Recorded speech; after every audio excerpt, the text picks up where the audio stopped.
College, school में पढ़ाई करने के दौरान लड़का और लड़की का प्रेम हो ही जाता है, लेकिन उन सभी के बीच में कुछ घटना भी घट है, जिससे दो लोगों के प्यार में दरार पैदा हो जाता है।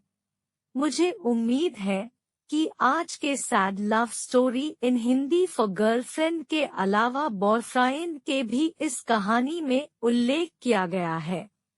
एक दूसरे का होमवर्क करवाते हुए, पढ़ाई में मदद करते हुए वह दोनों कभी एक दूसरे को पसंद करने लगी, उन्हें पता भी नहीं चला, और आंखों ही आंखों में प्यार का इजहार भी हो गया। पर इस बात से अनजान आकाश और काव्या भी उन दोनों के लिए फीलिंग्स रखते थे। फिर एक दिन आखिर हिमांशु ने ठान ही लिया कि वो अपने दिल की बात हिमांशी को बताकर रहेगा। इसलिए क्लास खत्म होने के बाद जब सब चले जाते हैं, वो दोनों वहीं रुक जाते हैं। तब हिमांशु हिमांशी से कहता है, हिमांशु, मैं बहुत दिनों से तुमसे एक बात कहना चाहता हूँ। बोलो हिमांशु, क्या बात है?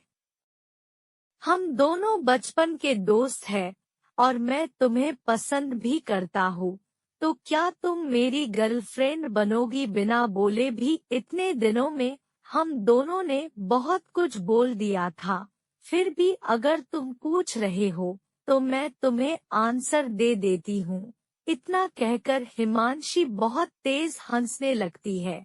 कभी हिमांशु फिर से उससे कहता है, हंस क्यों रही हो? क्या तुमको ये सब मजाक लग रहा है? अरे नहीं, अच्छा ठीक है। हाँ, मैं भी तुम्हें पसंद करती हूँ और तुम्हारी गर्लफ्रेंड बनना चाहती हूँ। इतना सुनकर हिमांशु बहुत खुश हो जाता है और वो दोनों एक दूसरे को गले लगा लेते हैं। फिर वो दोनों मिलकर डिसाइड करते हैं कि अभी अपने रिश्ते के बारे में वो किसी को नहीं बताएंगे। ऐसे ही समय बीता रहता है और वो दोनों एक दूसरे के बहुत करीब आने लगते हैं। फिर एक दिन स्कूल खत्म होने के बाद हिमांशु और हिमांशी सबकी नजरों से छुपकर क्लासरूम में चले जाते हैं और वहां जाकर एक दूसरे को गले लगाते हैं और धीरे धीरे अपनी सारी हदें पार कर देती है। फिर उनको ढूंढते हुए आकाश और काफिया वहां आ जाते हैं और उन दोनों को देख लेते हैं।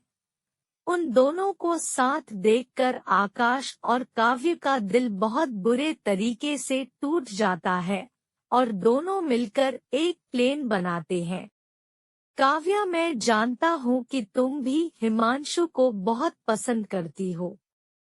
अगर तुम मेरा साथ दोगी तो तुम्हें तुम्हारा प्यार मिल जाएगा और मुझे मेरा प्यार ऐसा कैसे हो सकता है? आकाश, वो दोनों एक दूसरे से प्यार करते हैं तो फिर हमें हमारा प्यार कैसे मिलेगा? बस तुम मेरा साथ दे दी जाओ और आगे आगे देखो होता है क्या, और मैं तुमसे वादा करता हूँ कि तुम्हें तुम्हारा प्यार जरूर मिलेगा। जैसा आकाश ने सोचा था उसने बिल्कुल वैसा ही करना शुरू किया। धीरे धीरे उसने हिमांशु और हिमांशी के बीच में गलतफहमी पैदा करनी शुरू कर दी। एक दिन हिमांशु हिमांशी का इंतजार कर रहा था, तभी आकाश वहां आकर कहता है, क्या हुआ? हिमांशु, किसका इंतजार कर रहा है? कुछ नहीं यार, बस वो हिमांशी का इंतजार कर रहा हूँ। मैंने तो उसे हमारी क्लास के राजवीर के साथ बाइक पर जाते हुए देखा। यह क्या बोल रहे हो तुम?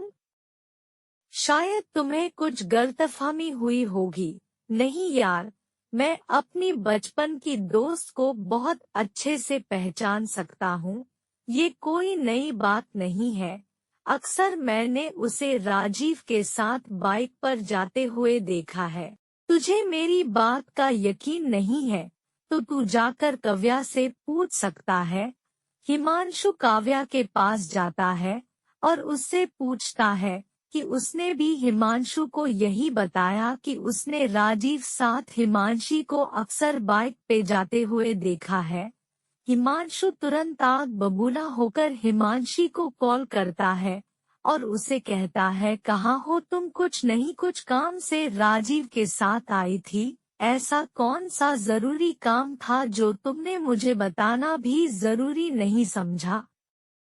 हिमांशु, तुम मुझसे ऐसे क्यों बात कर रहे हो?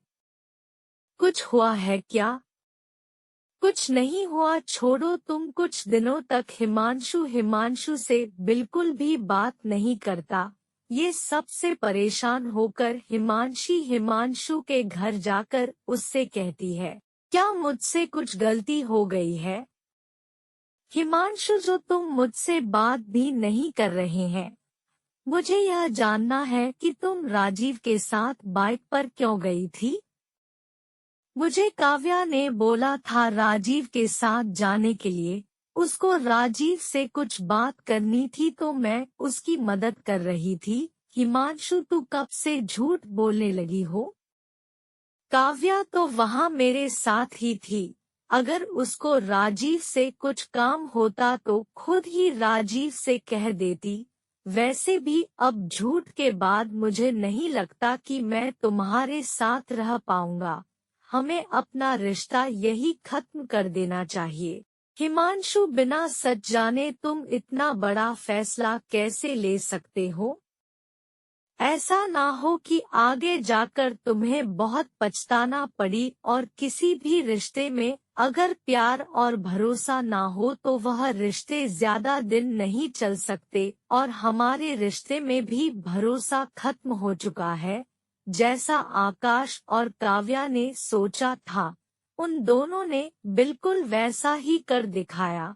हिमांशु और हिमांशी को एक दूसरे से बिल्कुल अलग कर दिया। पर उस वक्त के बावजूद भी वह दोनों खुश नहीं थे।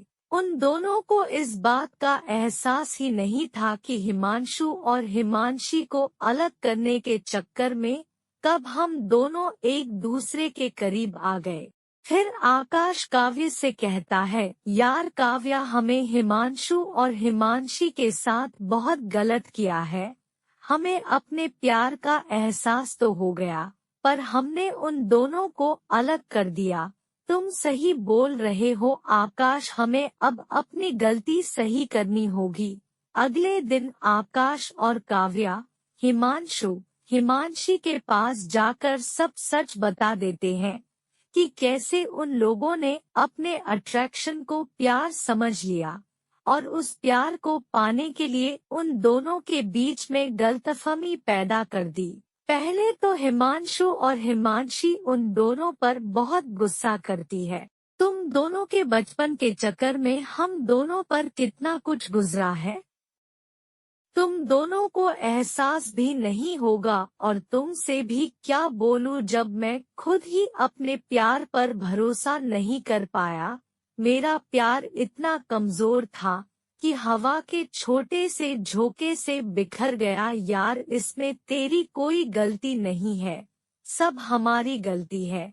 हो सके तो हमें माफ कर दे प्लीज यार। तुम दोनों एक हो जाओ। हम दोनों जानते हैं कि तुम दोनों एक दूसरे से कितना प्यार करते हो।